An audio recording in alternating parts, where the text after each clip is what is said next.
Can I steal you for a minute? Steal you for a minute? Can I steal you for a minute?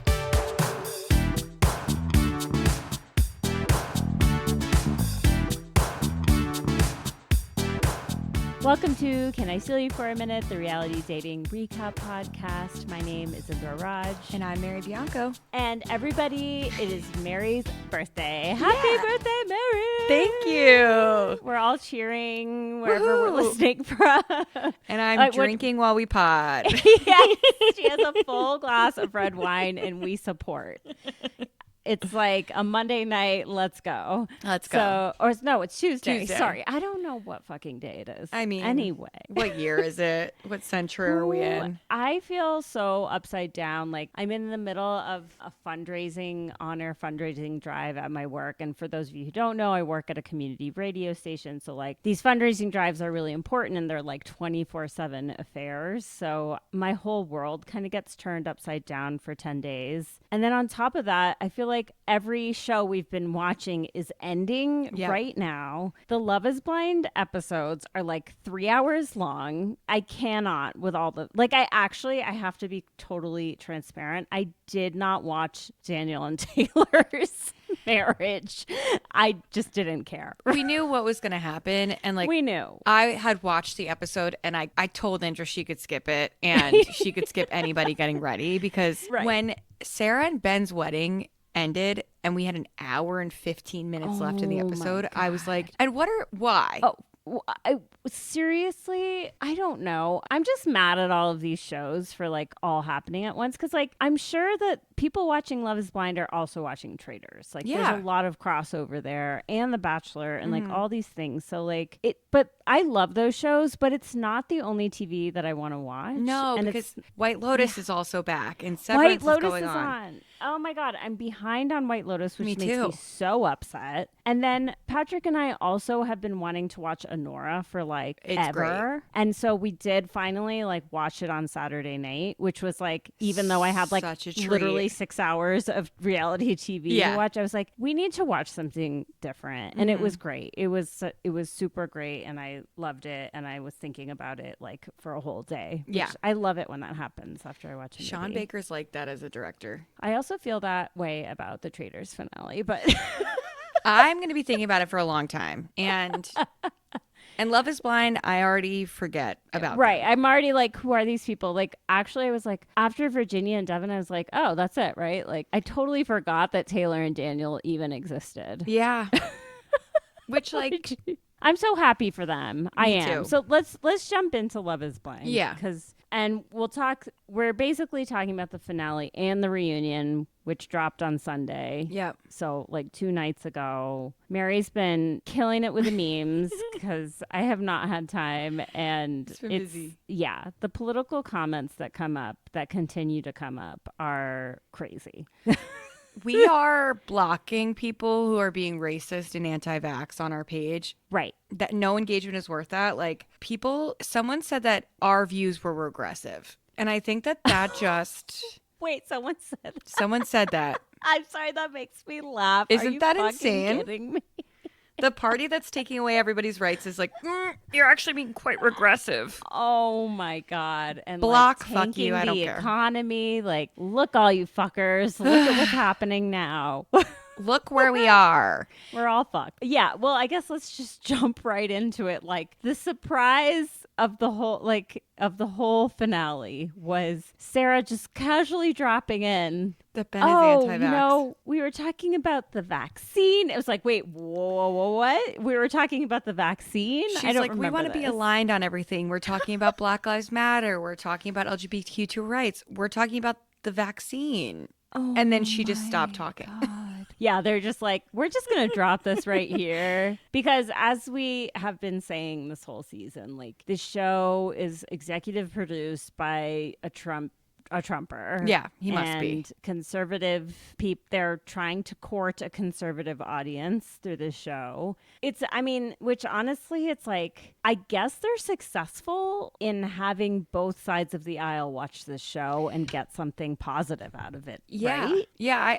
I think so, just based on the comments we've gotten, because someone commented, LOL, this is the only account supporting Sara. All the men are right. And I was like, I saw that one. That's not true. Yeah, that's absolutely not but true. To them, it is true. It's just funny. Like, it's just a reminder that we don't see everything that everybody is talking about, because like I walked away from the reunion being like, wow, the women like held the men accountable. What a great thing to see. And there are people being like, the women were crazy. I didn't believe any of them. And I was like, so here's my question. And I'm not going to actually research this, because I really think that if I go to any pages that are covering Love is Blind through memes or whatever that are conservative, I think it will throw me over the edge. But I think it just also won't be funny. So like, it's not worth your time. But it's also like, are liberals like going to those pages to like show hate in the comments too? Or is it, because it feels to me like probably not. It's more of like a conservative thing to come over to our side and trash us, because that's Trump. It's kind of like part of the whole, it's like the whole vibe is trash talk everyone, push your agenda on people like in this really unhelpful way on social media. Well, if you can't be right, you might as well be loud and wrong. And so that's what we're dealing with here, is just a lot of people being loud and wrong in our comments. I've really never loud and wrong ever experienced like a group of people that won, and I'll put that in quotes, that are so obsessed with the losers in this situation because it didn't work out. Because the win didn't feel good, because it actually just sucks for all of us what happened. And so they have to like eke out some sick joy because they can't, their party's in power. Admit they were wrong? Yeah, they can't admit they're wrong, and their party's in power now, so they can't punch down, and they were like really miss being the underdogs and blah, blah, blah.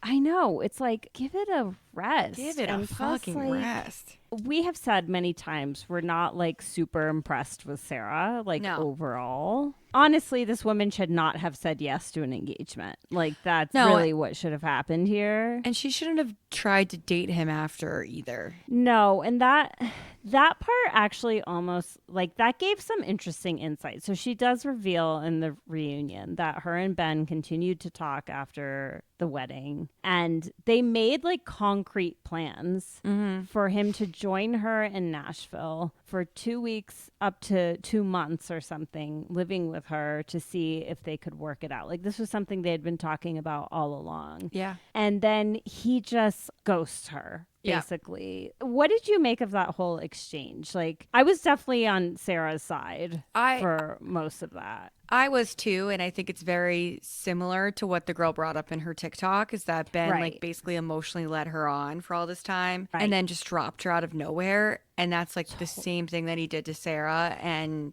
love bombing.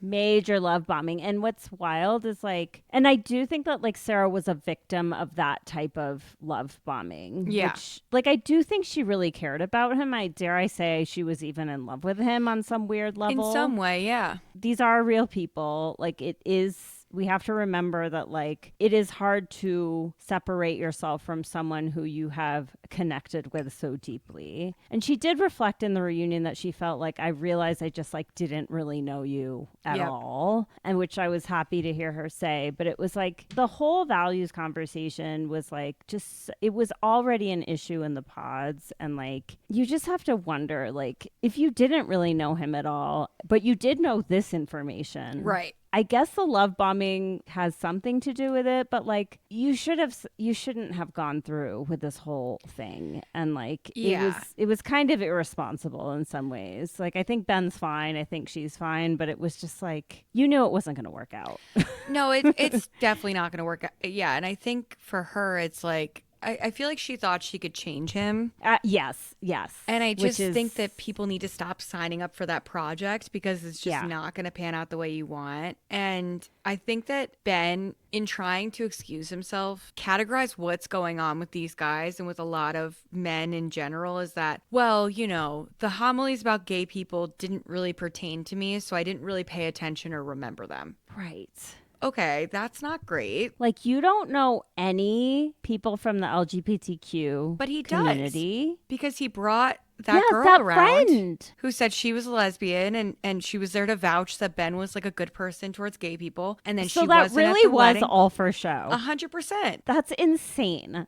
And then to say like, and then on top of that, like, even if you don't know any gay people, you can't experience empathy. Like, that's what so many of these men were missing. Like, and that's what so many people in our comments are missing too, is like having empathy for other people does not make you like a loser or that you're overreacting or that you're making your entire identity politics. It's like you just have basic empathy for other people and don't want to be associated with a place that's fucked up to them. Yeah. And then Ben said this whole thing at the reunion, like, it's my job to just love everyone. But you don't. And it's like, but Ben, you don't love everyone. No. Like, you have consciously decided not to love everyone, and you've been really fucking shady about it. Mm-hmm. Like, he's really shady. And like, I wish they had kind of pointed to that a little bit more. I will say that this reunion, Nick and Vanessa did push a little bit more than they have in the past. I think because we've all been so mad at them. Yeah, they did too many reunions. They did a much better job. Like, they learned to like shut the fuck up and just like ask the question. And so I wrote that like they went to like hosting school because people were just like they were gonna lose their jobs over what a bad job they did last year. Yeah, that like this is it just didn't better. Warrant a meme about how bad their hosting was this time. No. Which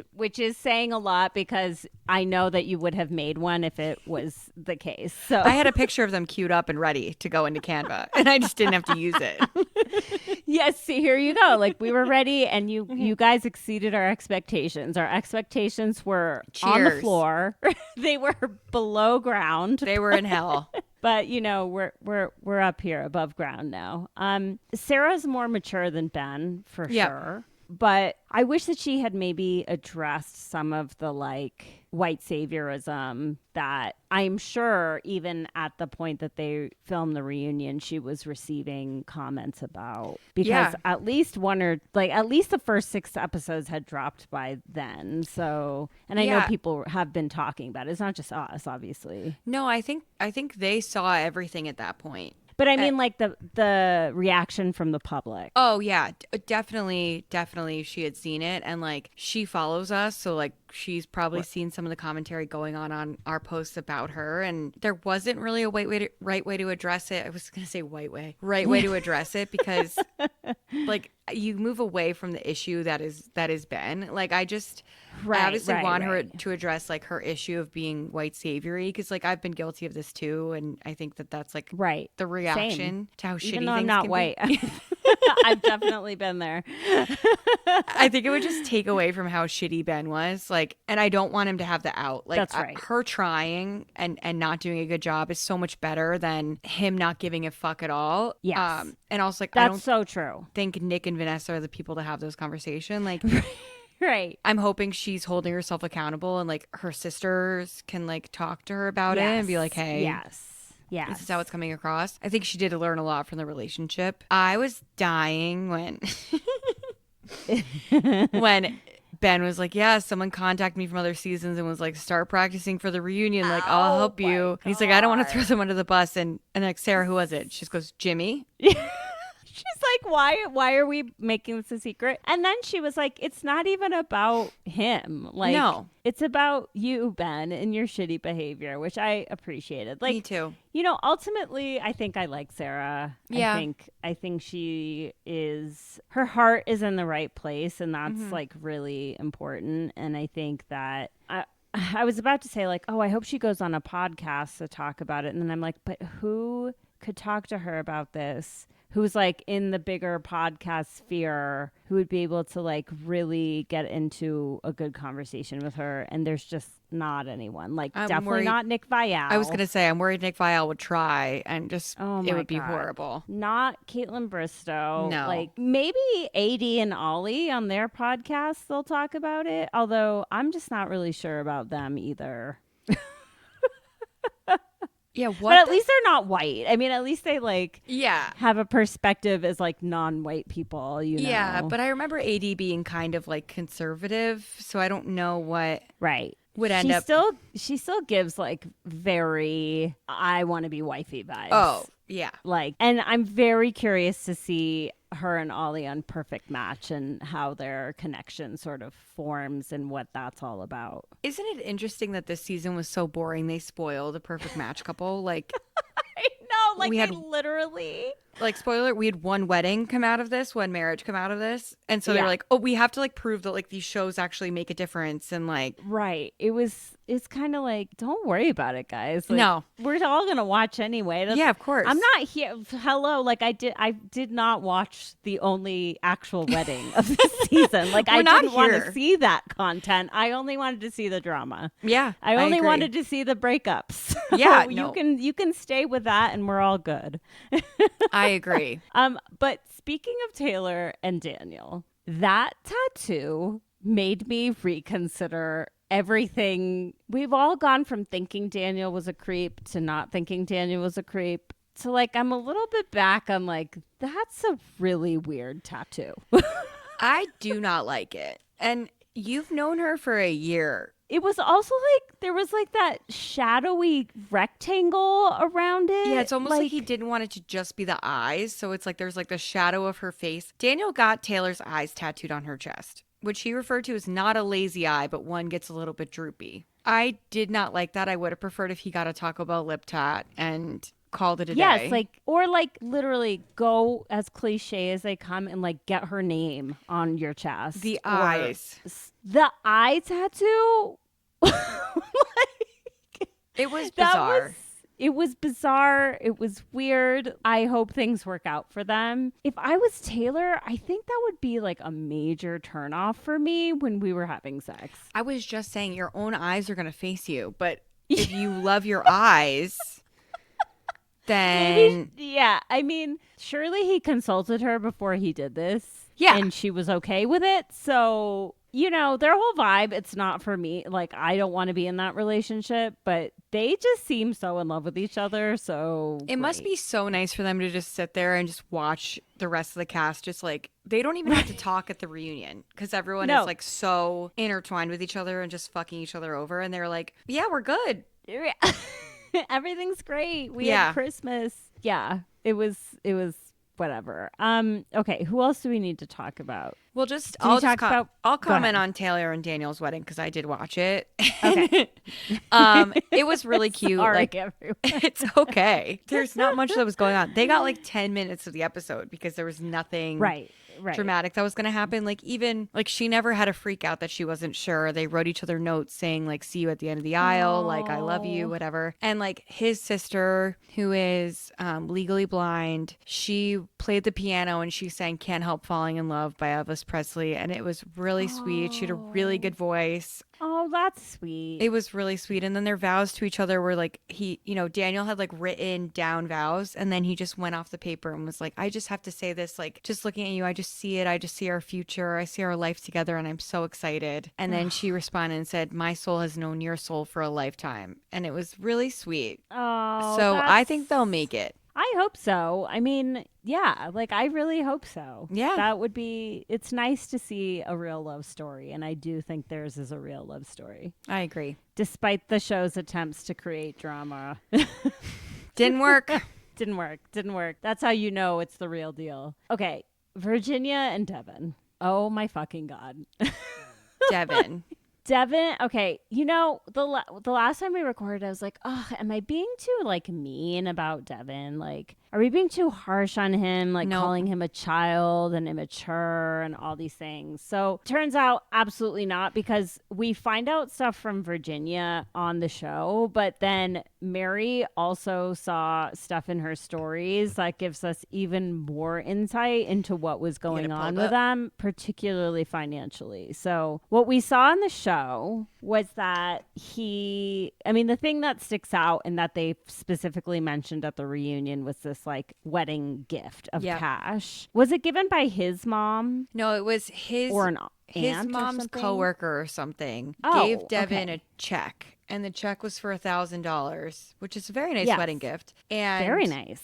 Virginia was at Devin's basketball game or something, and Devin's mom came up to her and said, "Oh, did you see so-and-so give you a check? Like, how nice." Because these weddings are so small. They're not like inviting their parents' work friends. So it's probably just being like, "Oh, how nice they sent you a check and they can't go to the wedding." Right. Also, this wedding was on a Monday last year. So like Right. very like, few no people one's could have available. gotten, to get the day off of work. And she was like waiting for Devin to bring up the check, and he just never did. He never did. And like knowing him, like it truly was him just being an idiot. But then like that coupled with this other information that we found out about what was going on behind the scenes with money makes me think that he actually was intentionally not telling her. So why don't you talk about what you saw? I think he was just going to keep it. So I got spoiled on Virginia and Devin's wedding in the funniest way possible. I was just on Instagram and I saw Virginia had posted 2 stories. So the first is a picture of her friend crying at the wedding. Yes. And these seem to be posts from her friend that Virginia has retweeted. And it says, "Me ugly crying because I thought my girl was going to say yes to a dusty trumper that had her pay for every single meal the entire time. Hashtag free V, hashtag justice for Virginia." Yeah. Okay. Wow. Okay. A dusty trumper is my favorite. Is perfect. I'm going to start using that in our comments.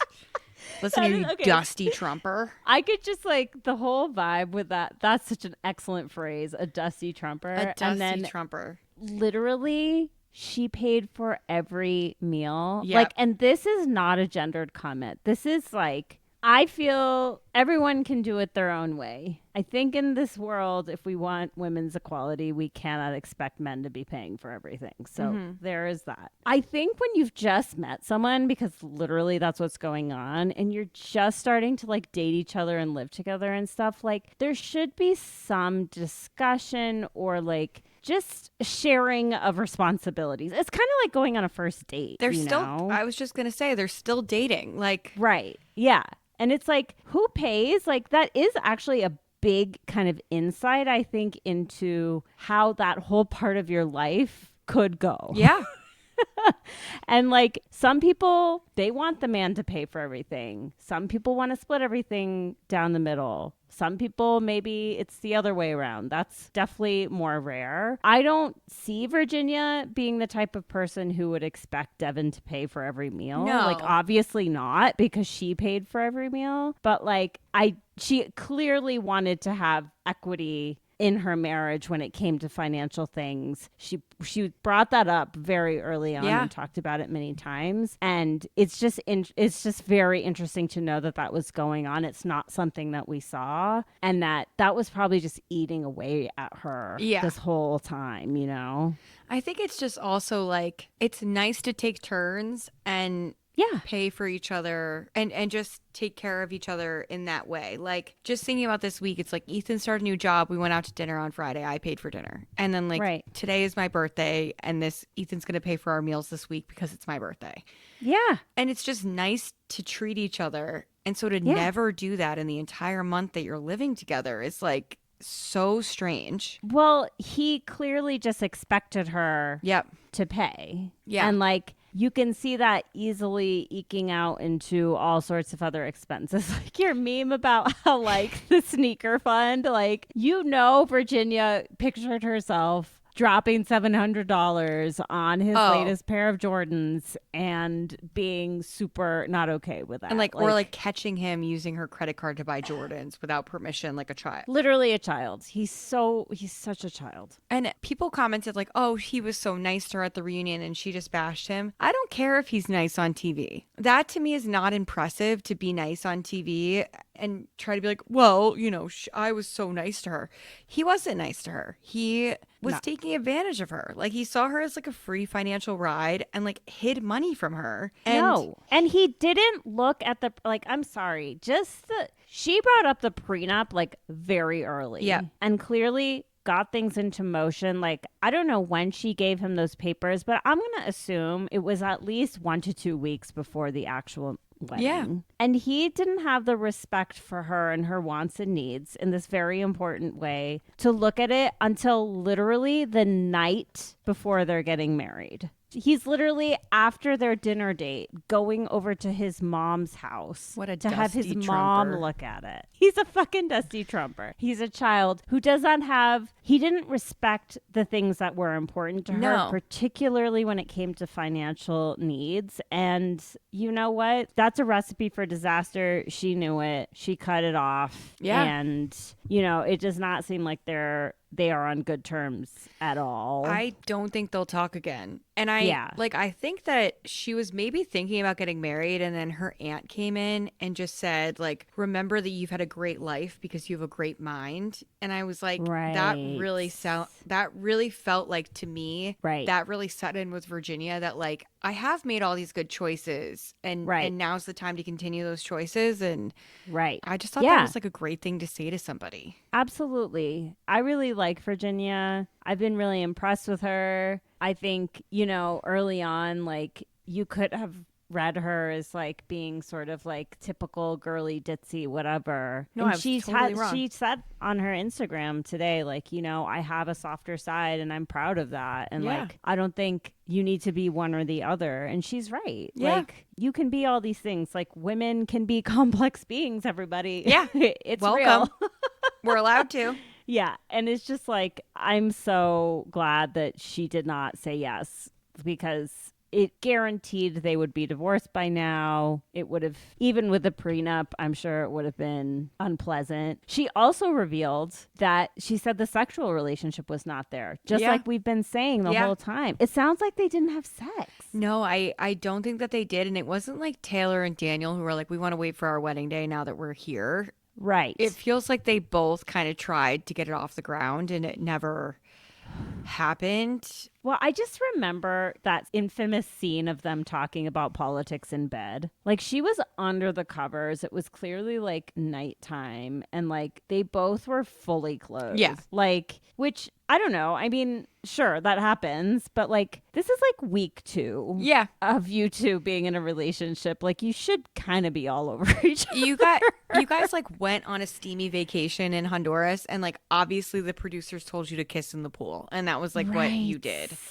It just never materialized. And I think like also part of that is probably part of Devin's immaturity. Like, I can't imagine that the man knows much about foreplay. That guy is not giving back. No. In any way. Or, I mean, what a disappointment. Yeah. Like, I don't like hate the guy. I wish him the best. I hope he's okay. He seems fine. I just don't really care about him. I'm like, whatever. Yeah, I know. I'm just like, I think that we can all say, good thing they didn't get married. We're good. I just like don't get this delusional feeling of we can still get married and not agree on these things. Like, why did they want to be married to somebody who feels so differently about all these things too? Like, I don't get why they want to be married to someone who sees things so differently than they do. I know. Well, I mean, I think it's like these conservative men wanting to be with these liberal women. It's weird. And thinking they can just like, you know, it's like inherently they know something related to their politics, and by extension their morality is wrong. Yeah. But they're just not willing to like fully own that, and they haven't really had to because of their privilege or whatever they're experiencing in the world. And like, I really think that for Ben and Devin, they're like, this should be a non-issue. Yeah, it's not that big of a deal. And it's like, no, it's actually the biggest deal. I'm sorry.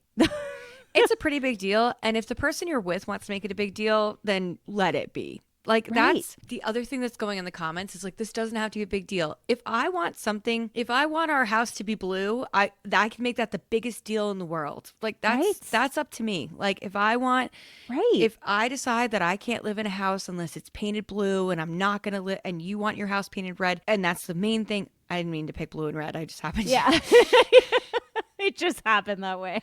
And that's going to be like, that's allowed to be a deal breaker. Whatever the fuck you want is allowed to be a deal breaker. Right. These are very big things. Yes. And so stop trying to convince people that they are being crazy for caring about them and wanting that to be part of their relationship, that they agree on that. Absolutely. Like, those commenters, like, if you want to be with someone who doesn't care about politics, go ahead. Like, go find someone who doesn't care about politics, whatever the fuck that means. Like, yeah, no social issues, really. Okay, go and do that. Like, I guarantee you 99% of those people are having trouble finding people who really do not care about social issues. and who are still interesting. Like, I think that that's the other thing about it is that, like, it's not interesting to be with somebody who doesn't give a shit about anybody else. And so you are not interesting to date because you don't give a shit. And the people that you are attracting that don't give a shit are also not interesting. And, like, right.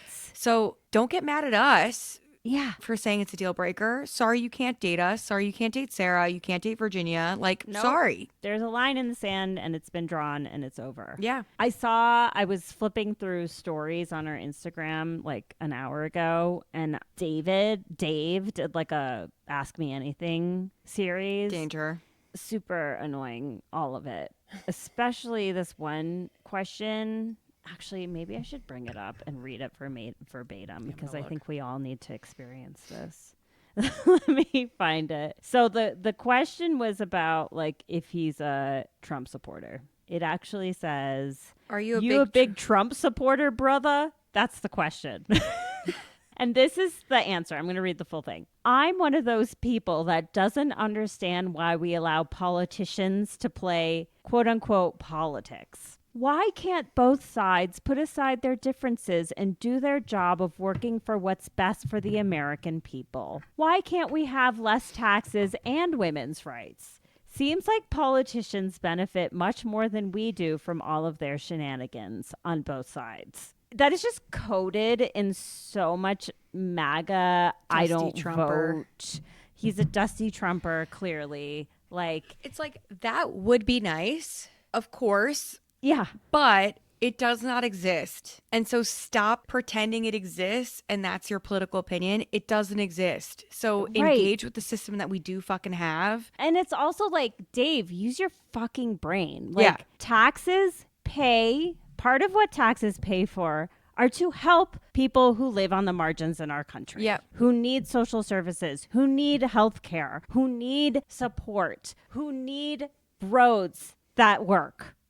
Which is all of us, by the way. Those values line up with people who also respect women, LGBTQ groups, and people who are not white. It actually does make sense. That is why. Yeah.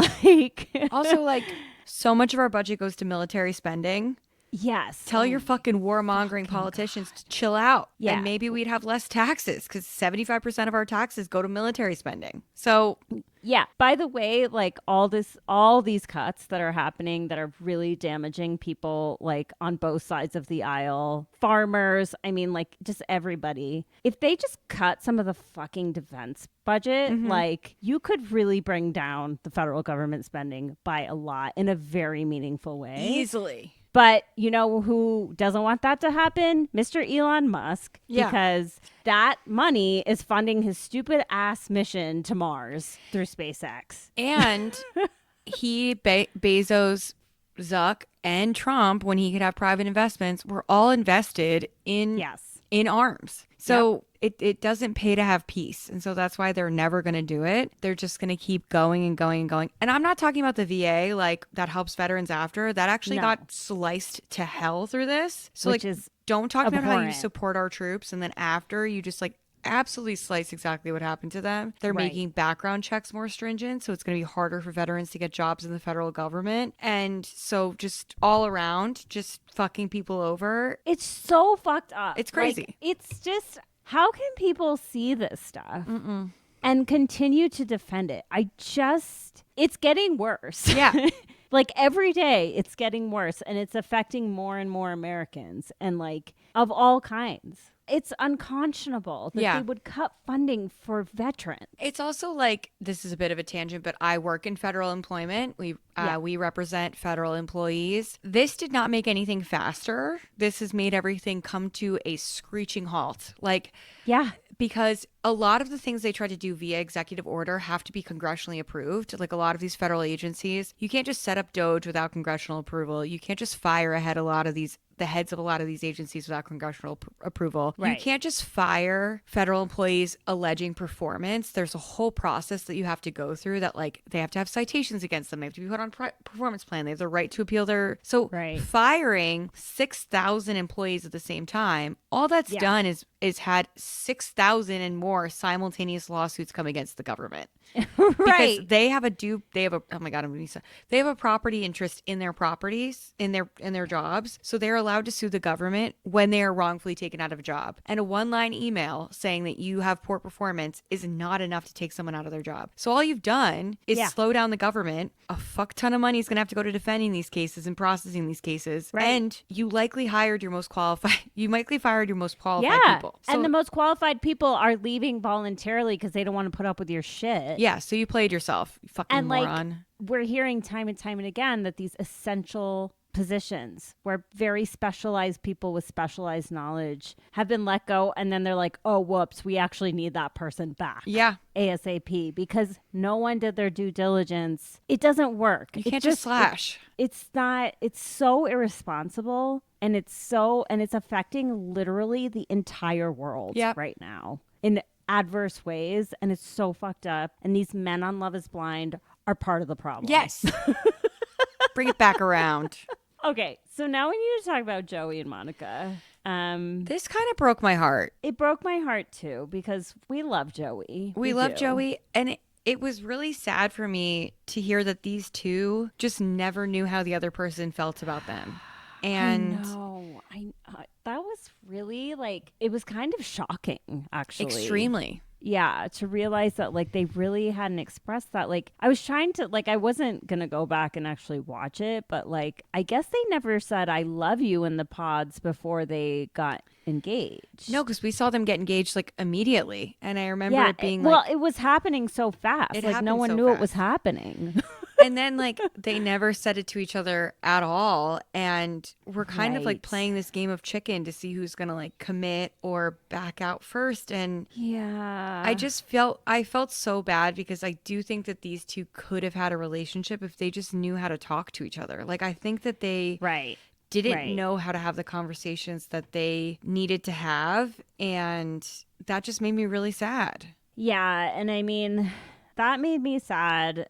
And I also just think, like, Joey, I think he was being, like, loyal to the process to a fault. You know, like, he was like, I said from the beginning I was gonna make my decision at the altar. Essentially, that's, like, what he promised Monica. Yeah. Which I think maybe there's some... Like, again, I always wonder about the contractual obligations from the show around that type of thing. If, you know, incentives or whatever to do that. But, like, I think just knowing Joey's nature, like, I could see him being like, well, I said this and I'm going to stick to my word type of thing. But he was not interested in Monica. And I think he knew that early on, to the point where he was DMing Madison after the meetup party. Yeah. And, like, his DM, the way he described it was innocent. And then the way she described it, which, like, we'll get to Madison and how I feel about her, but I don't think she was lying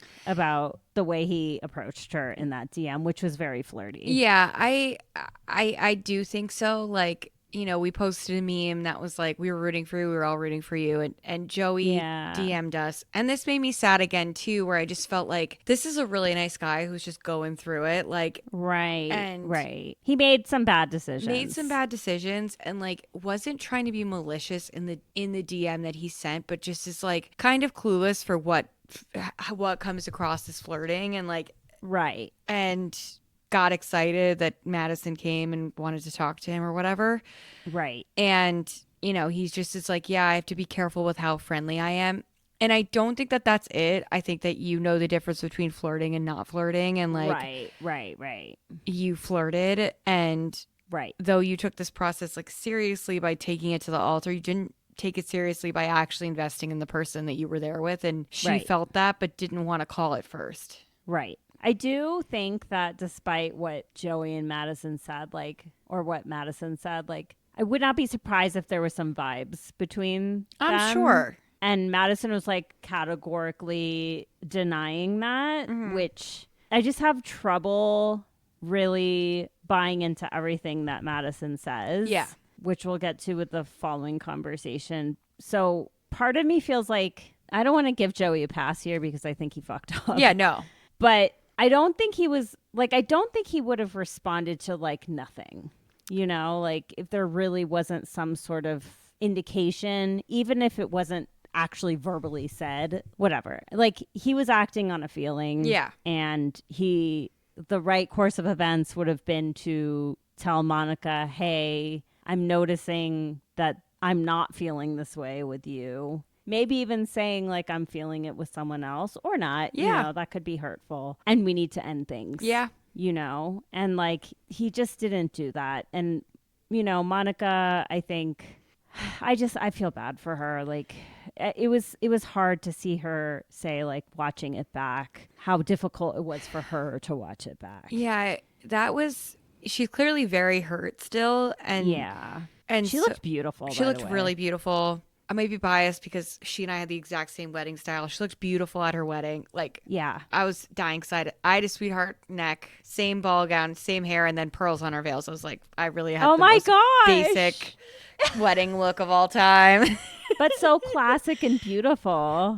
So she looked beautiful. When Joey came in on the skateboard, I was like, I hope you're planning to say no because that pissed me off. The longboard, like Joey is a very like that's who he is. Yeah. And I think Monica was there for that energy, you know? So in that way it was like I think it's okay. Yeah. It's just like weird to see Monica in a gown. Right. And Joey doesn't have a tie on and has a patterned shirt on. I'm kind of like, if you're going to do that, then she should be in like a sundressy kind of vibe. Like, right. I think you guys should match vibe wise when you're getting married. And it just showed how not aligned they were as a relationship. Right. Because they had no like, I wore a gown. My husband wore a tux. Like that's right. You know, when Deanna got married, she wore like this amazing 1920s vintage dress, and like Andrew's suit was coordinated with it. He didn't wear a tux. Like it just is kind of like, if you guys can't even match on that, then clearly we were going to say no because we didn't talk about our vision for the wedding at all. Totally. Like they. You know, really what it was with them is I feel like they were just too afraid to really talk to each other about 100%. anything real. Yeah. You know, like I don't know if Joey was afraid to. I think Monica definitely was. And I think Joey was just kind of like, we don't have to. No. Maybe go there. And I think Joey knows better than that. Like just I think he knows better than that. And I do think he was hiding a little bit behind subconsciously the whole sister thing. Yeah. Like that was a convenient excuse for like just it's like ultimately everyone on this show, it's okay if you just don't like someone. Yeah. Like it is okay it's even okay to get engaged to someone and decide that it's not right. Yeah. Before you get to the altar. It's okay. I just feel like none of the three couples that didn't get married should have gone to the end of the altar because they all knew that this was not right for them so long ago. Like so long. And it just is weird to watch people go through with it. So I would be very curious to see their contracts. It's like Dave and Lauren didn't have to do it. And I know. I feel like stuff just got like so bad with them that it was like, you know. It wouldn't even be believable that they walked down the aisle. No. I mean, it was like, I literally don't think Dave smiled when he was with Lauren once. And then, of course, it's, she's the one that got away. Oh my God. Spare me. And honestly, like, good for Lauren. Yeah. For being like, I don't believe it. And like, no. We're not trying this again. She also looks beautiful and he looks terrible. And that's the best way to live your life. Dave was so mad when Molly was talking about his friends. Yeah. Fuck your friends. And it was like, I think he could be a lifelong bachelor. Like, I hope so. Like he's not going to settle down or shouldn't. Probably for another like 10 to 15 years. Yeah. Like, he has so much maturing to do. Yeah. It's sort of crazy. I hope he doesn't trap a woman into marriage with him because he's just going to make her feel bad forever. He's just going to cheat on her. He's just going to treat her like dirt. He's going to let his friends boss her around. Like, I mean, after reading what I just read from his Instagram, like, this guy's a misogynistic. 100%. Like, that's just who he is. Not like, great. He's not great. Like, he also said that he's interested in being on Perfect Match, which, like, spare me again. Who do you want to see on Perfect Match? I mean, I don't even know. Like, I can't even remember. Also, it's like they already filmed it. So, like, who are we working with? Well, because Jess went, and we found out before her season was over that she had gone to Perfect Match. Right. Like, they'll release who went soon. I hope some more UK people went. Like, I hope Freddie went. Freddie. I can't wait to see that guy back on my screen. I hope so. I feel like I would like to see Madison. Oh. I think she'd be very entertaining there. I don't want to see Madison anymore. She really upsets me. Like, should we get into it? Yeah. Because I can't. I mean, I don't think there's much to say about Dave and Lauren other than, like, Dave's still fucking lying about his feelings for Lauren. And it's like, Dave, no one believes you. No. Like, just own that you don't like Lauren and that, like, this was not it for you. And that you only want her now because you can't have her. Like, and that's it. And, like, 3 cheers for Lauren for getting out of it. Like, I think she was really in love with him. I know. Which is why it was so hard for her to break it off. But she did, ultimately, and it did end, which was good for everyone. But, okay, so then we have this whole Meg, Mason, Madison, Alex thing. Yeah. Is that his name, Alex? Yeah. I was like, is it Joey? No, that's the other guy.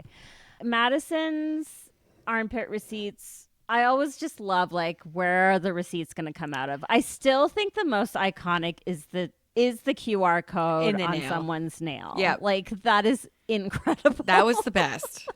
No one will ever beat that. I thought Madison's delivering of the receipts was kind of iconic. Yeah, I loved it. I thought the receipts themselves were sort of weak. Like, they didn't really tell me anything too controversial, I guess. I think based on Alex's reaction, it was clear that there was more that she could have said. Right. Because once she pulled those out, he just kind of shut the fuck up. Also, I mean, they barely showed him say anything. No, because also there's the elephant in the room that Alex is, like, potentially a predator. And obviously Love is Blind is not going to address that, but, like, I don't think they should have put him on the reunion. Like, and no, and they did, like, have Madison reference those allegations in a very roundabout way, which, like, for someone who doesn't know about them, like, may not have even noticed that she said it, but she did reference, like, the things coming out about you or something like that. So maybe people are Googling. I don't know. I just think that, like, I don't like Madison. I don't like Meg. No. I don't like Mason, and I don't like any of these people. No, I don't really either. But I think the 3 of them, Mason, Meg, and Madison, will likely go on Perfect Match. All 3 of them? Yeah, because Meg would be great. Yeah, because Meg is just, like, a little bit crazy, and she's a little bit of a guy's girl, and, like, that energy always ends up in Perfect Match. And she listens to Joe Rogan. She's an alien. Joe Rogan is 5'3", and I think that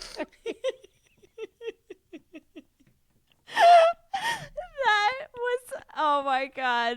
Thank you. That deserves a clap. Like, just slipping that in there. Joe Rogan is 5'3". Joe Rogan is moving on. 5'3", moving on. And I think I just think that she makes good, like, fodder for the beach. Right. Or the hotel? Yeah, the compound that they also use for couple to throuple. I was like, I know this house. Right. We've been here before. I've been to this house before. I did appreciate Mason just being like, I'm dumb. Yeah. You are. Because he is dumb. Yeah. Here's the thing, and I'm going to pull this into The Bachelor a little bit. Saw some parallels with Madison and Carolina. In the literally I cannot take accountability for anything. Crazy. And I have issues with people like that because I think we all need to be able to admit when we've done something wrong. And we've been recapping the show for a while. And I mentioned this early on that I thought Madison was being hypocritical. Yeah. It was brought up again in this reunion. And I think that's true. And she cannot admit that. No. And it's like, and I didn't appreciate her bringing out the like, and as women, like making that, like pulling that comment out, you know, like the woman card, if you will. Like, don't use it in this situation, Madison. Like, that's not what's going on here. And like, if I'm like, I think my best way of describing how I feel about it is like, if Madison and I were friends, I would not trust her around my boyfriend. No, I think that she seems like she's kind of obsessed with being able to get anyone's man and making sure they know it. Right. And I mean, if you can take him, obviously have him, but I just don't like if that's the goal, like if that's what you're after and something that you think is like a brag to me. And I think that that's very pick me energy and I don't really like it. I don't like it. And like, if we're really looking at it for what it is, it comes from that type of energy comes from deep insecurity. And that I can have sympathy for when it comes to Madison is like, you know, something around that makes her feel like she needs that kind of validation. Like she doesn't need that. Like, no, you know, like you are like strong and confident in many ways. Like you seemed in a lot of ways like cooler than a lot of the people on this cast. Yeah. Like you have a lot going for you. Needing the constant validation of men it's just hard to watch. And it's also like holding her back, I think. Like I think it's keeping her from being as cool as she wants to project that she is. Like I think this constant seeking male attention is holding you back from like actually being cool. Like and that's something that a lot of women go through that like I definitely went through and I'm totally much happier not pursuing it now. And I think that is going to be a very important lesson for her going forward. Yeah, absolutely. It's like, yeah, maybe. How old is she? What, like I don't know. Mid-20s? I think she's younger 26? than me. She struck me, maybe, I don't know how old she is, but yeah, I mean, it's like, I hope she gets 28. past that. I hope she gets past that. Me like, too. I think that Madison, what I worry for her is that she's going to get stuck in this reality TV universe. Yeah. Which is not good for working on problems that you actually have. No. I just felt like a lot of what she was saying was just sort of like not really making sense to me during the reunion, and sort of like, I think she was hoping for it to be like this big kind of like, look at how great I am moment. And it just didn't hit that way for me. Yeah, I think it didn't add up 100%, but it's almost like we're tiptoeing around the stuff that we want to call Alex out for, and we can't for some reason say it. That's actually the issue here is like this dude, and yet like here we are focusing on Madison. Okay, so I think that's everyone. I want to talk about like the top 5 moment bullshit for a little bit. Like, how is Jess reading Jimmy the most iconic moment in the show? How is Taylor's Garrett's glow up number 3? I know. I actually wanted to almost like go and look at the list that they put up. I didn't even that see people it to supposedly voted on. I don't believe it because Lauren. I don't either. Lauren Speed posted on TikTok like before I saw this. She was like, when they ask us to like come like film something for Love Is Blind, and the sound was like "Run me my money" or something like. And the caption was like, I don't go anywhere without getting paid. And so like Lauren and Cameron probably voted number 1 moment, but they weren't willing to submit a video. Right. Saying like, happy anniversary, Love Is Blind. And you know Jess is all about that. Of course. Jess and Madison sometimes remind me of each other, except I think Jess is like way more self-aware and mature. So maybe I take that back actually, but I was just waiting for them to show Jess from season 1 with the wine, feeding her dog wine. Same. Like that's the type of content I wanted to see. And like Deep D's Garrett's glow up. Oh yeah, Deep D's. Oh my God, that was like easily a top 5 moment. I think they're just not going to play anything from the Chicago season because they all sued them. So they're like, they're not allowed. Like they're all like really mad at each other. Yeah, that was actually very iconic. I would have voted for that one. Yeah. Well, first I would have voted for the feeding the dog wine. Yeah. Then I would have voted for that one. And like Lauren and Cameron's meeting is like, we really did watch like Love at First Sight. Like it was so romantic. Oh my God, it was so romantic. It was also like their kissing was like perfect. They like, immediately it was kissed. Perfect. It was amazing. I got chills watching it again. I was like, this is why we're all watching this fucking show, is we're just chasing the high of Lauren and Cameron finding each other. Oh my God. Because like that was not the situation with Taylor and Danielle. No. Like it was a rocky start. It was. Start. Okay. Well, that's a wrap on Love is Blind Minneapolis. Yes. And well, okay, AD and Ollie, is there anything to we already talked about that. Yeah. And so the next season's in Denver, which I'm excited for. I feel like you and cousin Deanna might end up knowing some people that like are associated with the show. I don't think so. Yeah. Because everyone's going to be in Denver and it's going to be like people who are 10 to 15 years younger than us.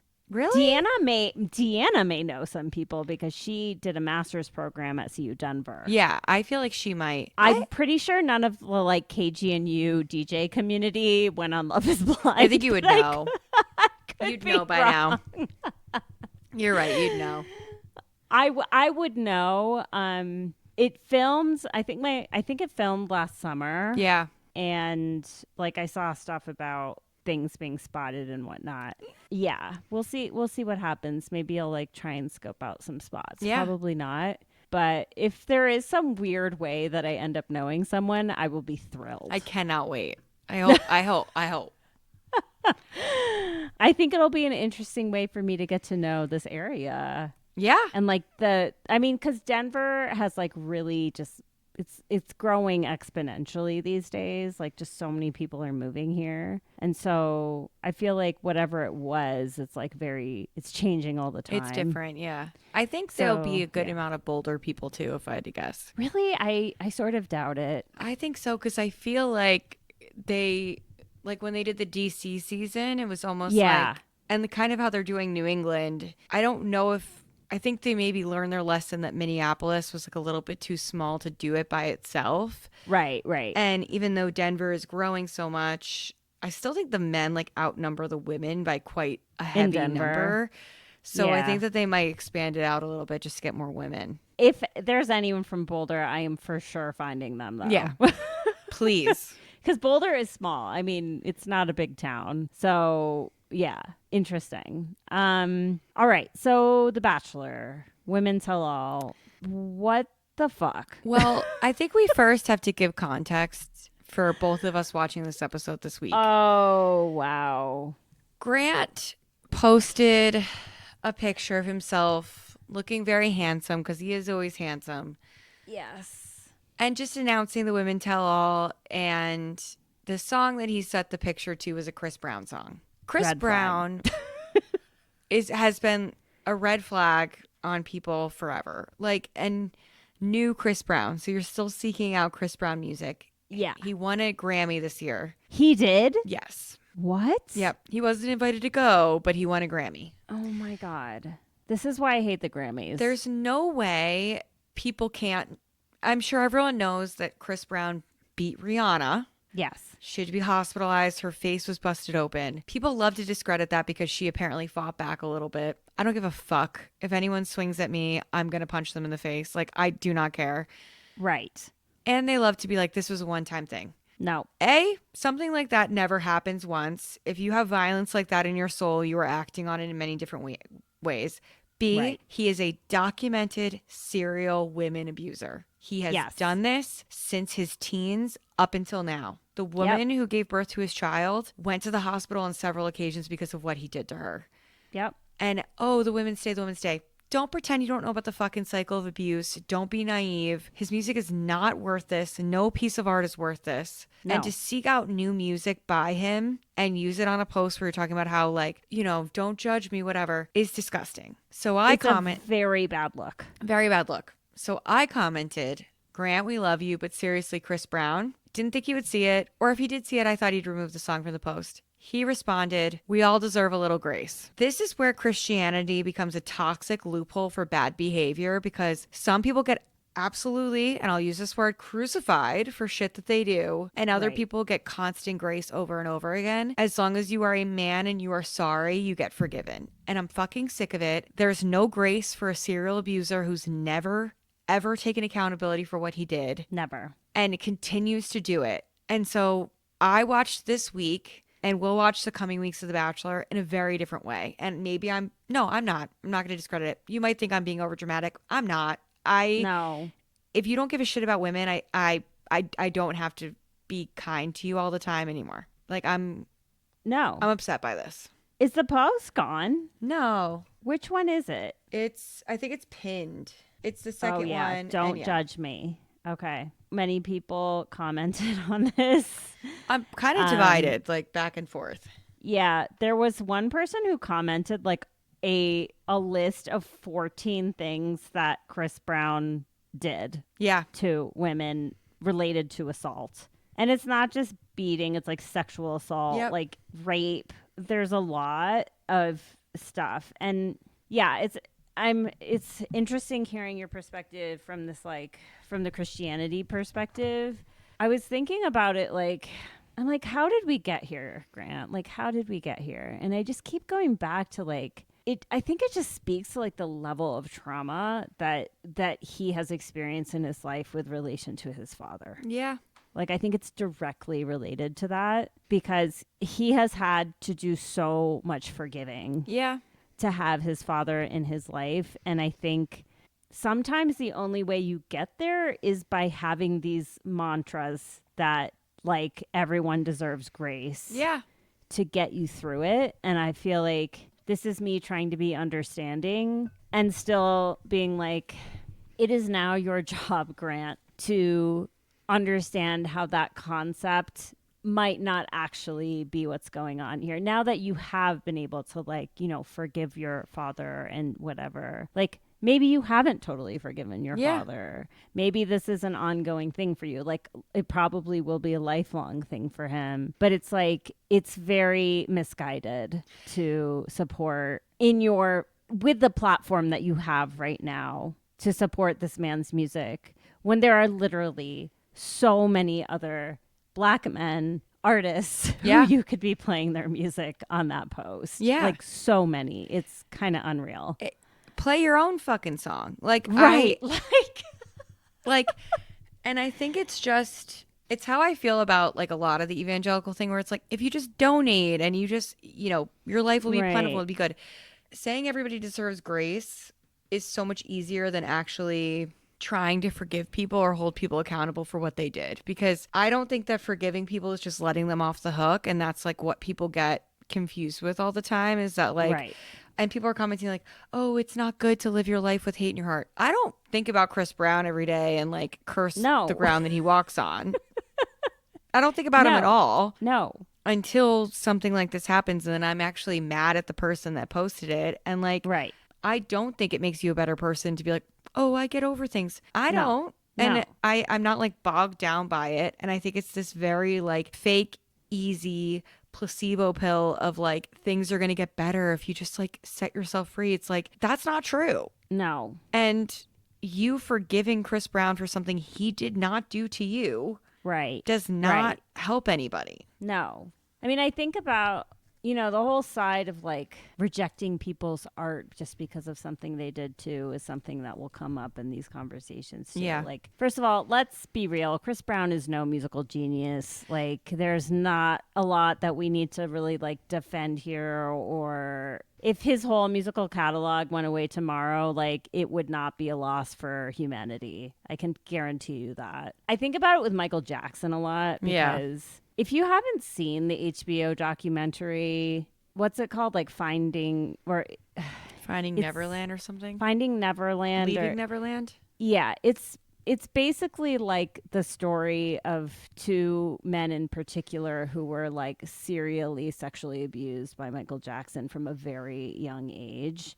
It's horrific. Like I still think about how horrifying it was, like often, and sometimes I'm like, I wish I had never seen this. I know. I also am glad that like that story was exposed for what it was. And like, you know, Michael Jackson's music is very important to like our recorded musical history in a lot of ways. And I've, you know, like that came out like 4 or 5 years ago, and I've thought about it a lot, and I'm like, you know what? There is so much great art being made in this world every day that stands up to everything Michael Jackson did, and I don't need to support that. Like, when I hear a Michael Jackson song, you know, it is what it is, but I'm not like intentionally putting it on anymore. No. I'm not seeking it out. I'm not celebrating him as a person or as an artist anymore. Yeah. It's not worth it to me. It feels bad to me, actually. Yeah. And it's kind of like, what gets you to a point where you have all this information about someone? Like, the evidence against Chris Brown is kind of like undeniable. Yeah. Like, why? Like, why can't you let go of that? Like, it's not harmless. It's not harmless. No. Grant. And I feel like there's this podcast I listen to, Ride the Pod, we're talking about like this with Woody Allen movies where they're like, right. I love the movie Midnight in Paris. Sometimes when I'm sad, in the privacy of my own home, I will turn on Midnight in Paris. Right. I'm not going to go on my Letterboxd or on my Instagram and say, watching Midnight in Paris, what a great movie by Woody Allen. Right. But if I want to engage with this art without platforming it, then because I have good memories of it from before I knew what this person was, I will do that in privacy. Like the song Forever by Chris Brown. If that comes on at a wedding, it reminds me of like being carefree at a bat mitzvah and like I'm like 13 again and I don't know all this shit about Chris Brown. Right. If I go buy the new Chris Brown album and I go to the concert and I post pictures from the concert, that's very different from like this song has happened to come on. I'm giving this person a platform with my spare time. You have how many followers? Grant, you are one of the most public people in America right now. You're on one of the most watched TV shows in America. He only has 123,000 followers. Oh, really? Oh. I'm okay, sorry. well, that's... Anyway. Still. I mean, you know, okay, and I'm also thinking about this because I live in this space of like independent versus commercial music. It's like what I do. And so I think about it a lot. And I have a real fucking problem with the Grammys. And I have a really big fucking problem with the Grammys even considering Chris Brown's music for any kind of award. Yeah. And whoever on that committee voted for him should be ashamed of themselves. Yeah. There are so many, again, there's so much music happening in this world that deserves attention that does not get it, that is light years better than whatever the fuck Chris Brown is making. Stop it. Yeah. If you're not going to allow him to the ceremony, don't allow his music to be considered for an award. Don't nominate it. You don't have to. It's not that hard, everybody. You don't have to. You don't have to. And you know what? Like, that is the commercial body that's taste making and governing what people pay attention to. Yeah. So in some ways, if Grant's seeing Chris Brown win a Grammy and he's putting his music on his post, like, it's not even entirely his fault. No, like, he's like, the world must have forgiven him in some way. Right. Like, this is the messaging that we're getting from the commercial industry. So these kind of like larger than life titans in the artistic world and film and music and all of these things, like, they need to be doing better. I can't believe he won a Grammy this year. That's like actually insane to me. Yeah. And it was like one of the not televised ones too, but then like one of my favorite artists won a non-televised Grammy. And so now it just feels like she's on the same platform as this fucking guy. Like, I don't know. Well, it's also like someone else could have won that, you know? I'm going to look up who else was nominated in the category. Like, and let's listen to them. I'm sure a lot of great people who make great art, you know? Yeah. Like, fuck Chris Brown is basically what's going on here. Wait, he's won like a lot of Grammys. Oh, yeah. No, he's like heralded. I don't know why. Like, I really don't think there's anything special going on there, like, at all. But yeah, he won Best R&B Album. Are you okay? I can name like 20 independent R&B albums that are so much better than that, and they would never, ever get considered by the Grammys to begin with. No. But I'm sure whoever else was nominated would have been a better choice. Yeah, I'm trying to figure out who they are so we can listen to them instead. Yes. And then we will talk about The Bachelor finally. Yes. Well, I mean, it is the context for going into watching this episode, which I also was feeling like disappointed, not really on Grant's team, kind of starting to not care about if he gets his love story or not. Usher was nominated. Yeah, give it to Usher. Give it to Usher. Give it to Usher. Yeah, I kind of was looking at him. And also the whole thing is like, don't judge me. I just feel like we're headed towards not a great ending from him. Right. When Jesse opens the episode and says, never have I seen a bachelor who's had such a hard time choosing. Yeah. And we have 2 examples of people backing out on their engagement. Yeah. I'm like, and his whole energy is like, this is not a man in a relationship. No. He looks run down. He looks exhausted. And for that, I feel bad for him. Yeah, like, I think Grant is, like, in over his head. Like, yeah. Like, the more charitable side of me is, like, Grant doesn't even know what he's fucking doing. Like, no. He doesn't even realize, like, how harmful it is to make a post like that. He's just, like, in a bad place right now. He's just a little lost boy right now. Yeah, and like the season is just like there's so much darkness. Like, and I want to stand up for women whenever I can. And this was not a great display. It was like setting women's empowerment back a couple notches. Like watching the way everyone was just yelling at each other on that stage. There was one point where I couldn't understand a single word that was coming out of anyone's mouth because everyone was just yelling at the same time. And yes, usually when there's a pile on the villain, I feel bad. I have to admit, I didn't feel bad. I did not feel an ounce of sadness or sympathy for Carolina. She dug her own grave. Wearing a jacket that's crazy and evil on the back as like a burn to the girls, and then being like, why is everyone being so mean to me? It's like, you just exemplified the whole issue everyone has for you is that you made the show about you constantly. Yes. And she's like, why can't everyone just take accountability like the way that I've taken it? When did you take accountability? Did I miss it? Literally, she does not know how to take accountability. She doesn't know what it means. She doesn't even understand it. And she's also, unfortunately, like quite good with her words. Yeah. So she's able to kind of like clap back. She's able to like have a good argument. She's able to like keep the thread going. Yeah. Like she's good at staying with the plot and like not losing it and like making her case. Like she would be a good lawyer, it seems like. But like, also, if you want people to be on your side and agree with you, you need to like, again, take a little accountability. Just like a modicum of humility would have gone a really long way.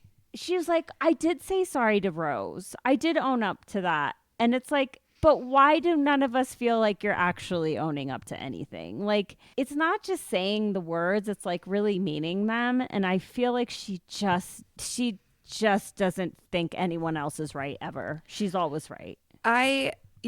That's exactly it. Like, and she thinks that these girls are dumb. She thinks that they're losers compared to her. Does. That she's like the queen of the season. But if you say that she was drawing too much attention to herself, she's just going to get upset. And it just like this whole thing was just so stupid. And it went on for much of the episode because it kept coming back to it. Nothing else happened this season. Like nothing happened, and because they didn't show us anything. No, like, there wasn't time for anything to happen. Like half of these girls had an issue with Zoe, and she's not there. She literally was not there. Like it was, and I don't know. I mean, this isn't my favorite group of girls either. Like, to be fair, I still feel like I really just don't know them. Yeah. And I do think it is smart that they're doing a season of Bachelor in Paradise before they cast the next Bachelorette. Yeah. Because we need to have a chance to get to know some of these people better. Like, yeah. Who did they bring up on stage? Alex, Dina, Serafina, and Carolina. I would assume most of them will be going to the beach. Yeah, I think so. I feel like the girls that I really liked. And who did you like the most? Alex, of course. I really liked Alex. Favorite. I thought Dina handled herself quite well. sometimes she got a little bit like Dina doesn't really yell. Like she takes the time to formulate her words. I really like Serafina. Like Serafina DM'd us a little bit and we were messaging back and forth. And I asked her like, hopefully we'll see you on the beach. And she just said, maybe these people are brutal. I may need a break. Which is like, we love that. Yeah. Knowing that like the fame is probably not worth it. Like, I do like Serafina. I thought that she, in one exchange in particular that she had with Carolina, I felt that she was really calm and measured and like really expressed herself well. Yeah. So yeah, I like her. Dina has surprised me. Yeah. I think that it was interesting that she wore those glasses. I was thinking that too. Like I was wondering if she was hiding, covering something up. She wears those glasses in like a lot of her TikToks, so I don't know if that's just like her. Well, she was wearing like a business vest. Yeah. You know, look, like I think she's really leaning into the lawyer look. And Patrick was like noting that like they spent specific time to celebrate her career as a lawyer, which like you're a lawyer, Mary, so there's no shade to what you do. Please shade it. Well, like, it's not even that. It's just like, well, what about Alex being a pediatric speech therapist? Yeah. Like, why aren't we celebrating that on stage a little bit, you know? Like, that's like my issue with lawyers half the time is that everybody thinks that just because we went to school and we got this thing, like that we're so smart. And it's like, we're actually not that much smarter than everybody else. We just had access to money to go back to school and to pay for a training program. And I think I'm smart. I'm not dinging myself. But yes, Mary, it's your birthday. It's my birthday. You are smart. I would say that. But I don't think that what I did in law school necessarily required a specific set of skills other than I could take 3 years off of working to go to school and pay for LSAT prep and I went to like a good undergrad. Like I don't think that I'm necessarily smarter than other people in that way just because I am a lawyer. And same thing with studying for the bar. Like I paid for an expensive bar prep program and then I passed the bar. And like I worked hard at it obviously, but a lot of being a lawyer is having these legs up.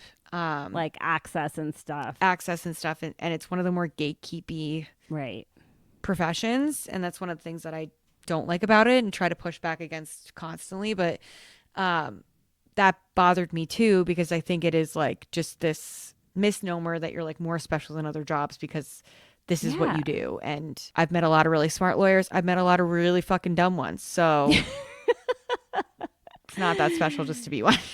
Yeah. Well, I appreciate you saying that because I think that that's like, you know, like that's really reflective and like honest. And I just think it's like, you know, we do it's just a reflection of like our larger sort of respect. It's very American to be a lawyer. And it's very American to not respect like educators. Oh, yeah. You know, like they're literally talking about getting rid of the Department of Education right now. Like, I know. It's just like, yeah, it's frustrating. But that all said, like, I feel like Dina has like grown a lot in this process in a way that is kind of appreciated. I think she would be interesting on the beach. I mean, Carolina will really stir shit up on the beach. So yeah, because she's not like a typical villain who like saw it and was like, oh, I didn't really like how I looked. Like she has enough supporters online that she's constantly reposting. Right. That I think she's like, I'm actually in the right and everyone else is crazy. And it's like, if everyone else seems crazy, you're probably not in the right. But I also like, she's really good at bullying people who are not nice to her. Yeah. Like I am now intimidated about posting negative things about her, but I need to get over that and just do it. Yeah, I don't want to post anything negative about her because I don't like to feed a bully. Like, I just feel like she gets so like amped up by it. And it's like, I don't even want to give her a platform to comment and for her to be like, fucking owned them. Like, I know. I don't need that. This whole episode just felt like a waste. And like the only good news is Bachelor in Paradise. He's coming back. I'm very excited. They did. It was so funny when they showed the guys in the audience. Yeah. Because, like, we know Jonathan is going. Like, he was invited, like, at the last season. Like, we all forgot, but he was. Hakeem, his whole bit of, like, the way he reacts to things. Just I know Mormon it's wives. a bit, but, like, it works for me. I love it. You know, he has those eyes that go crazy, and he knows how to use them. he knows how to use them. Like, I don't even care if it's like something I've seen 20 times before. I will see it again. No, I don't care at all. And then our boy Jeremy was there looking like he had seen a ghost. Yeah. He looked quite cut off guard. Yeah, like, did he not realize the camera was panning to him? Because he looked mad. My boy looked like he maybe went skiing a little bit. Yeah. Okay. That's fair. But I think we can assume he's going to be there. I hope so. I would love to see him again. And I think Right. Jeremy and Dina would be a good couple. Oh, that's an interesting pairing. I could see it. It was interesting that it was Dina's decision for her family not to come. And I thought that was interesting. that was people are like getting mad at her. And I'm like, I actually think that was a really mature way to handle it, is that if this is going to cause tension in my family, it's not worth it. Like, right. And the fighting, you know, she probably became a lawyer because she grew up being like the mediator between her family. Right. And I thought that was like really selfless to do for her family. And like, if she'd explained that to Grant, like maybe she would have stuck around more, because I thought that was cool that like she didn't want to put her family at odds with each other. So she just took herself out of the equation and found a more mature way to handle it as opposed to fighting. I know. Like, she should have just been more open with him. Yeah. I was a little like, I don't know what the right word was, but I was just kind of like, she was kind of coming for Grant for like not asking her or like telling her that he was upset that he wasn't meeting her family. And like, I don't know. I feel like it was sort of like not really his fault in a way. And both of them probably could have communicated better. And also ultimately, like, they weren't going to end up together anyway, so it doesn't really matter. Like, I felt like one kind of theme in this Women Tell All was like people having a bone to pick with Grant, which is not what we normally see for the lead at a tell all. I also just didn't think it was really warranted, because I think that he's handled most situations really well. Like with the Rose thing, that's like a very rare situation where I legitimately can see both sides, that like he did not mean it that way, but I understand why she thought he meant it that way, and I understand why Carolina was upset. Like I understand like all three people in that situation, and that was like really the one situation where it seems like Grant kind of actually fucked up and maybe paying too much attention to Carolina. But so many other bachelors have been so much worse and not gotten heat like this. And you know, obviously me and Grant, you know, we're in a couples quarrel right now for us. And I'm still feeling like so many of these other mediocre white men get away with the women kissing their ass at the Women Tell All. And Grant is just under this microscope. Yeah, I mean, it's just kind of hitting me now that like it was like kind of negative towards him. Yeah. Which like is not typical, and another kind of disservice that they're doing for him as a bachelor. And like, you know, I don't know. I think the show is really lost. You know, Jesse hinted at shaking things up in paradise, whatever that means. Like, I hope that actually means they're shaking something up. I hope so. Because I think it needs to be shaken. Yeah, like, I couldn't agree more. They need to, I don't know what they need to do, but yeah, I think it'll be good to get to know some people better before we get into casting for another season. I agree. Whatever it is. Yeah, it was sort of a disappointing night. Not a lot else came from it. Like, I don't really have anything else to say about it. No, me neither. I love Serafina's mom. What a legend. Oh my gosh. She was amazing. I'm always watching. I'm like that. That was a cute little moment. That was very cute. And I appreciated that Serafina apologized for saying what she said about Zoe, because I think we can all relate to being tired, being pissed off, and getting carried away and saying something more mean than we mean to. And so her being like, that was the meanest thing I've ever said about anybody. And Zoe and I are quite good friends now because I apologized to her. Like, I thought that was very cool. And how Carolina could have handled things if she wasn't so fucking cocky and thought she was right all the time. Right. It's just, no. Yeah. Carolina's, the only reason I don't want to see her on the beach is because I cannot see more of that kind of behavior. Yeah, no, I can't handle it. So fucking frustrating. But okay, now for the most exciting part. Traitors has ended. There was a reunion, and Mary went to the 92nd Y meetup or whatever presentation from the winners. Yeah. And like, oh my gosh, what a satisfying ending. It was so fun. So Indra didn't watch 2 episodes back to back. Right. Like all of us were left with that cliffhanger of if Danielle was going to go home or not for a full week. I like ended the episode upset. That is actually like, I didn't even think about that because I was like in such a daze. I was like, okay, next one. Yeah. But like that was the cliffhanger, which is like what we have all been wanting. Get her out of here.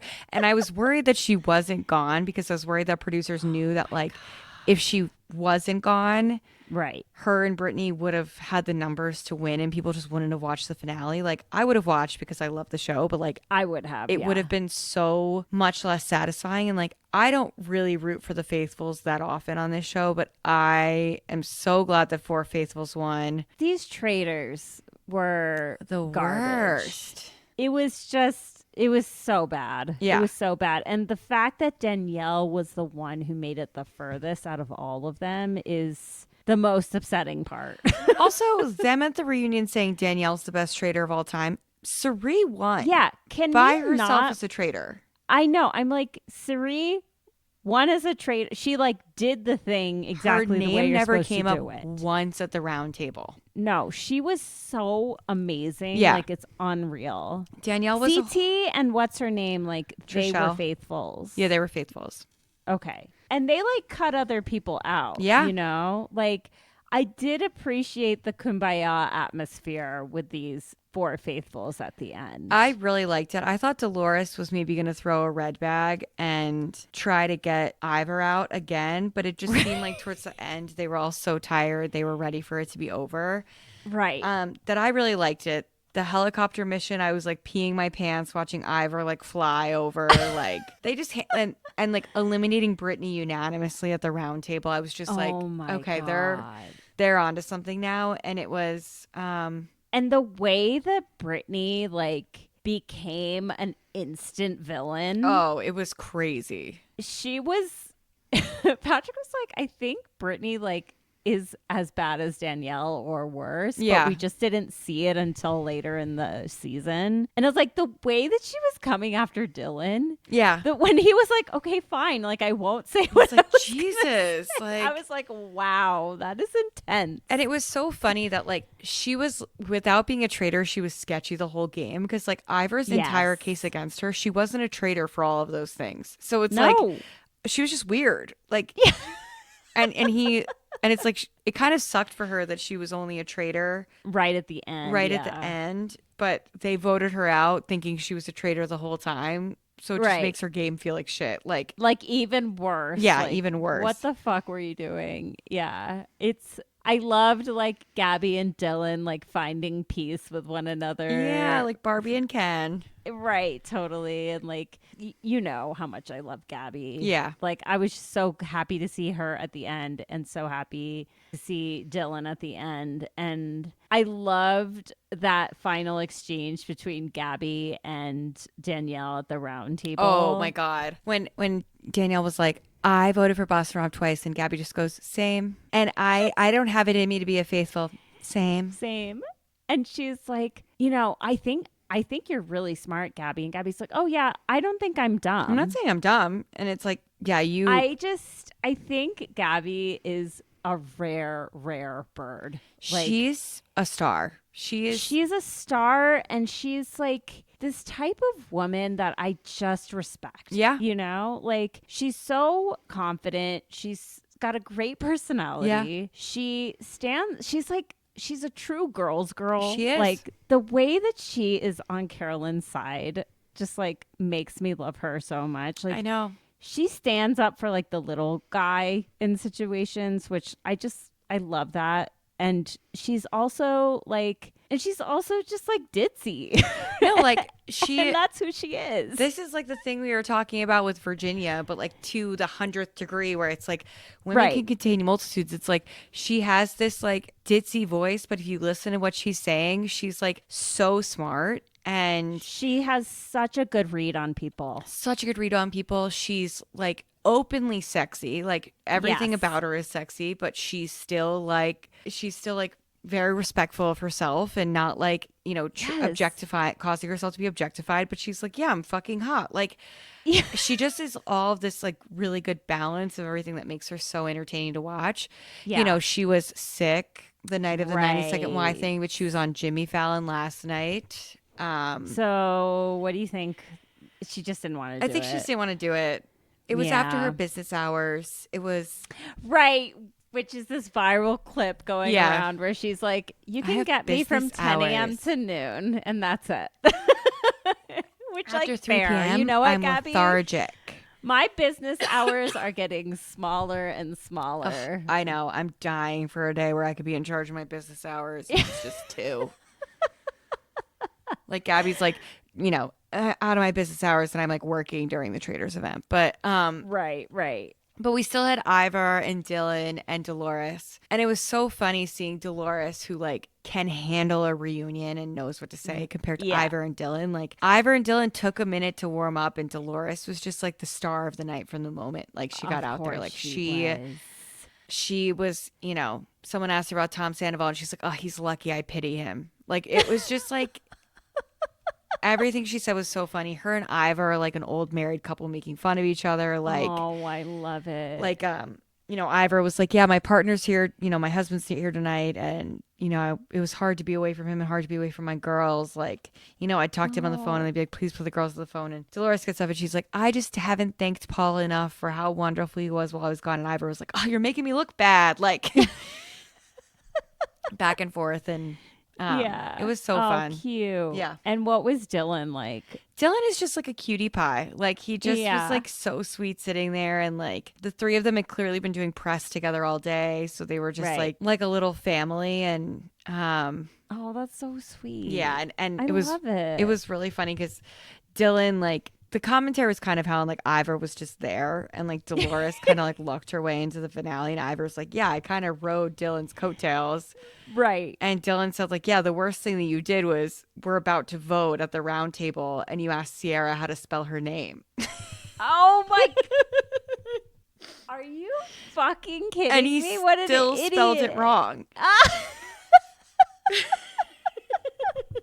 That is okay. Yeah. What Ivar. What a bumbling British idiot. Like, yeah. I appreciated how Ivar was like, I've had a very easy life. Yeah.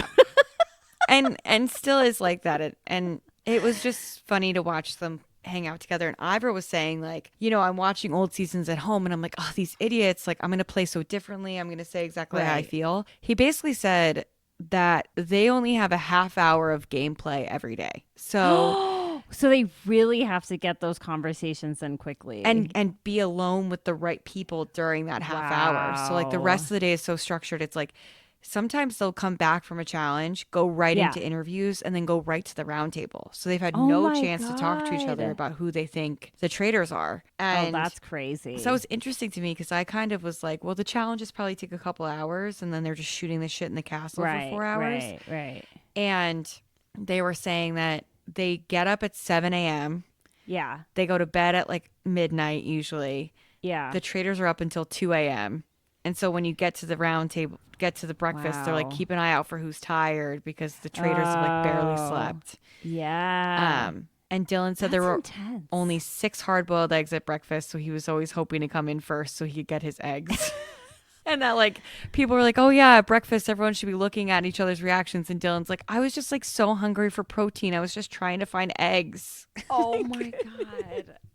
This boy. I know. He is like, I wonder like what's next for Dylan. I don't know.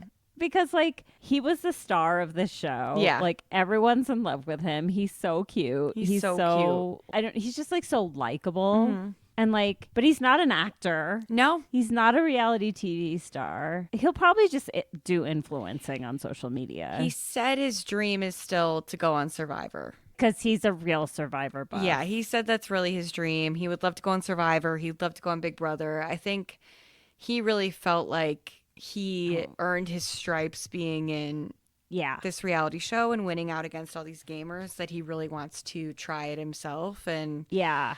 It's almost like it would just be it's almost like he can't though. Yeah. Because he's so like known now, like a known quantity, like for Survivor, Yeah, but like Boston Rob gets away with it. Like he went on Deal or No Deal Island and like. Right. He could do one of those shows. Yeah. I just feel like Survivor, like in its normal seasons, is like it's still like very scrappy. Like they had one of the guys from Pod Save America on the last season, and it sort of didn't work. Yeah. Like he got voted out first, actually. Yeah.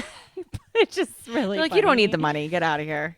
But I love that Dylan and Rob are like romancy. Oh, yeah. He loves Rob. We were texting earlier about the whole Sierra and Boston Rob exchange at the reunion. Sierra being like, I didn't know you were that hot when you were younger. And he's like, because you're still hot now. And Rob just goes, thank you. He's like, thank you. God, he's so hot. And now they have a Dunkin' Donuts commercial together.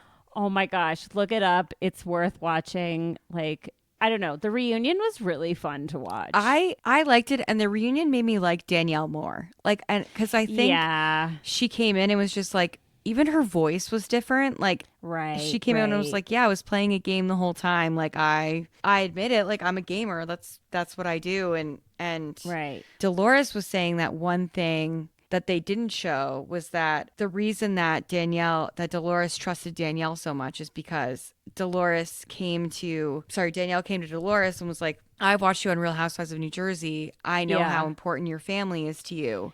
Right. So to promise you that I'm not a traitor, I'm going to swear on my entire family. And like, I take that just as seriously as you take that. Right. And so Delores is like, well, to me, like she went out of her way to say like, and family's important to me. So, and Delores like lost her shit on her at the reunion. She was like, that's really messed up. And the way you played is really disgusting. And did she didn't say that. They didn't show it. She said it at they didn't show it. Oh, Delores like said that at the 90-second Why thing. Yeah. So she's like, they cut that out. Yeah. They cut out the altercation. Oh, that's interesting. I'm glad that she like, cause like, I still think it's fucked up that she did that. Like, I don't know, like whatever, like there is in the universe. I don't even believe in like anything, but like, I just don't think there's something icky about that, even if it's for a game. And like Danielle said, like the money would have been important to my family. So I just figured like, it's just a game, whatever, but it's hard. Like you see how much of these people put their real selves into this game. Yeah. Because, like, the only lie you have to tell is about being a traitor or not. You don't have to lie about the rest. Like, you could just be yourself. And I think it's like, I just even think if you don't believe in anything, I think most people believe in karma. And why would you want to put that out there? Because even if you do win it. Basic human decency, morality, these are things that, are arguably real. Everyone has. Yeah. Some people don't. No, some people don't. As we're finding out more and more week to week. But. Right. It doesn't have to be tied to like a belief, but it's maybe just like a system or a way of being. And there's something like morally questionable about that type of behavior. Yeah. And I mean, she owned it like completely. Yeah, which is good. Like if she came in and was like, oh, Brittany, I can't believe you fucked me over again. Like her understanding that it was a game made me like her so much more. Another thing Delores said is, Delores, after she won, called MJ and was like, oh yeah, I was afraid the same thing was going to happen to me. And like MJ is still mad about what happened to her last year. I am obsessed with that. I am so obsessed with that. Like still MJ, being mad. Bring MJ back. Yeah, like, please. When are they going to release? Did they say anything about the next season? No, because none of them are producers. Oh my God. So if Alan was there, it would have been a little bit different. They all said that also Alan keeps up the character the whole time. So he never breaks. It. So like when Ivar was like the first time I met him in New York, I was like really scared, and he's like the warmest, nicest guy. Like in Scotland, he's like a stone cold bitch. Like so scary, like the whole time. The only time we saw him like sort of break was when Gabby said like, maybe we could get married if I got the money. And he was like, oh. And they'd already like gotten to the end of that point. I know. Oh, I mean, where did they find, like, whose genius idea was it to cast Dylan? I don't know. I feel like Dylan maybe reached out. Just knowing how much he loves these shows. I feel like he was like, had his agent reach out and was like, well, it's also because the show that he was on is a Netflix show. Yeah. And Netflix shows are not a part of this. Like Love is Blind people are not invited to Traitors. Yet. I wonder if that will change. Because like we have Bachelor, you know, and this is really an NBC product, but yeah, I don't know. Love Island. I want more Love Island people back. Dylan said he really wants Cordell and Leah to be on it because when they would be in their rooms, they only had like local cable. And so he's like, I was watching all the episodes of Everybody Loves Raymond, like every day Love Island would finally come on. I'd be like, oh, thank God. Like, so he's just like in the castle as obsessed with Love Island as we were last year. Okay. I didn't think I could love that guy more. I know. Oh, what an angel. What a star. I love him so much that I'm following him on Instagram. On your personal account? Yes. I'll follow him from Can I Steal You for a minute, but that feels like, you know. No, I'm telling you right now, this is a big moment for me. He's so cute. I mean, he's so cute. You know, someone is really good looking when they can pull off like a half mustache. Oh, I know. Like he's rocking right now. Like he looks good with it. Look how cute he is. He's a cutie. Okay, this is a long episode. It is. It's longer than I thought. I wasn't expecting this at all. So we got to end it because I have to edit it. Yeah. And all the other things. But once again, happy birthday to our queen, Mary Bianco. Oh my God. Thank you. I hope that you have a good rest of your birthday. It was so nice to spend it with you. This was so fun. Oh, that warms my little heart. We love all of you too. We love you guys. And stick with us. You know, next week it's going to be just Bachelor recap. Yeah. We'll probably still talk for 2 hours, but and maybe our listeners can like weigh in on this little. So there's a new season of Temptation Island dropping we should do it on Netflix the day that this episode comes out, so Tuesday the 12th. And we're about to like not have anything. So we're thinking we may do that. We may watch the most recent season of Married at First Sight or go back to the beginning and do some rewatch. Yeah, let us know what you would prefer to see. Yeah, like let us know, DM us, email us, whatever. DM us. That's probably the best. Yeah. Can I steal you for a minute pod? Yeah. So we'll make more announcements about that. But we have 2 more weeks of The Bachelor, so we have at least we're that good to for get 2 us weeks. through. Yeah. Yeah. Yeah. And if for some reason like Temptation Island turns into like a Love Island USA situation where everyone's just so into it, I seriously doubt it. But you never know. Well, next week when we have more time, I'll tell you about Montoya of Temptation Island, Spain. It has been insane to watch on TikTok. Okay, I can't wait. Okay. All right. Well, thank you all for listening. We love you so much. And we'll talk to you next time. Cheers, lovebirds. Bye.